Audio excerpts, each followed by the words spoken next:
dhegeystayaal waxaad dhegeysateen aan idin soo gudbinay asbuucyadii la soo dhaafay waraysi aan la yeelanay Dr. Jaamac Cabdullaahi Ilaala Jecel oo ah dhakhtar si dabiici ah wuxuu daweeyaa dadkana ku daweeya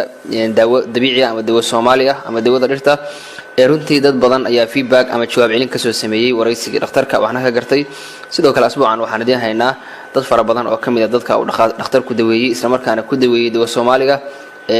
si la sheegi karo ama si macnalehna uga caafimaday dadkaasi insha Allah taala goor ayaad maqli doontaan balse waxaan ku hormarayaa Warsamo Jaamac Gaab oo kamid ah odayaasha deegaanka runtiina dawo ka qaatay Dr. Jaamac Cabdullaahi kuna caafimaad sida uu sheegay marka hore Warsamo ku soo dhow studio idaacada hadaf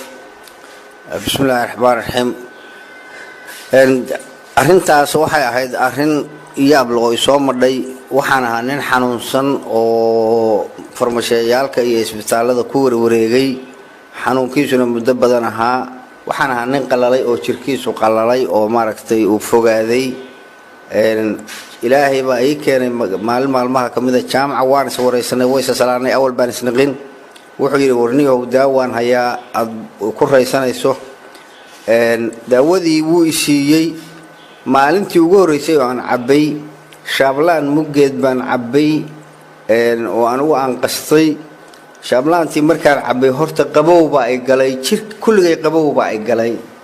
dhamaantay qabow baa ay galay 15 bari markii aan cabayna sar haragaygii iyo seedihii iyo laftii isku dhagtay baa kala kacay nin dhalaalahayo oo xoog leh oo maaragtay adeegi karo shaqeyn karo wax qaban karaan ku soo noqday Warsamo ka dhex galo maasan tahay marka hore muxuu ahaa xanuunka aad ka cabanaysid oo aad ka daaweynayay Dr. Jaamac waxa la oran jiray waxaad qabtaa tifow waxaad qabtaa gas waxaad qabtaa burseel waxaad qabtaa hadii la kuuray wax xanuun caynkaas baa la igu sheegi jiray oo maaragtay aan kaniin iska cuni jiray kaniin baa la siin jiray kaniin baan cuni jiray xanuunkaygu marka wuu fogaaday waan tamar yareeyay markii aan maalintii ugu horeysay cabay qabow baa ay galay jirkayga dabkii hurahayay baa yaa qabow ku dhacay arintaas markaan 15 casho wadayna nolol weyn baa ay soo gashay nolol weyn ilaahay baa nolosha iska leh